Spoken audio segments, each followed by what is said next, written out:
We know that participation and social inclusion are very important to children's physical and social well-being. So there are many people in the Bloorview Research Institute who are engaged in studies to enhance children's participation and social inclusion. The study that I'm conducting at the moment is called the School, Home and Neighbourhood Accessibility Project. This is a study of children's assessments of the three dominant settings in childhood. In participation research, we can aim our efforts at changing the built environment. And the SCAN project is aimed at changing these three built environments for children: homes, schools, and neighborhoods.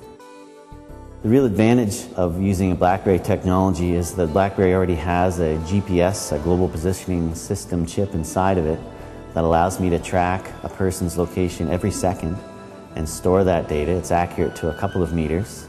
The result of that is a very clear depiction of where you go in a day and where you stop to do activities, and when you're walking, and when you're in a car, when you're at school, and how long you spend at those time periods.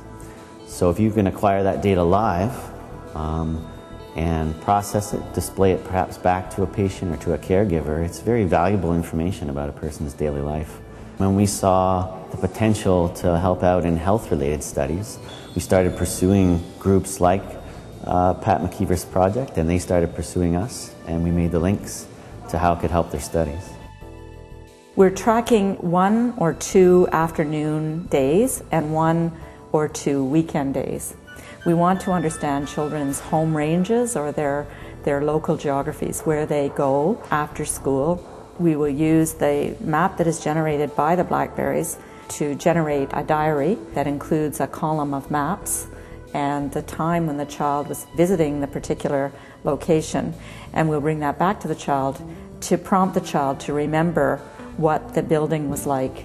We will also be able to determine how the child was traveling, whether the child was walking, whether the child was being pushed in a wheelchair, or whether the child was in a van or a car, and the length of time that it takes the child to travel to and from places where he or she goes.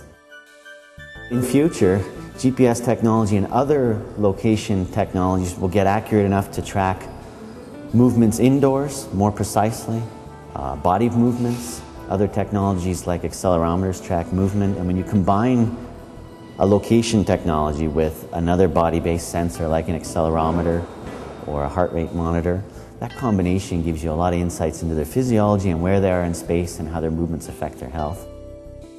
We have 2 ultimate goals.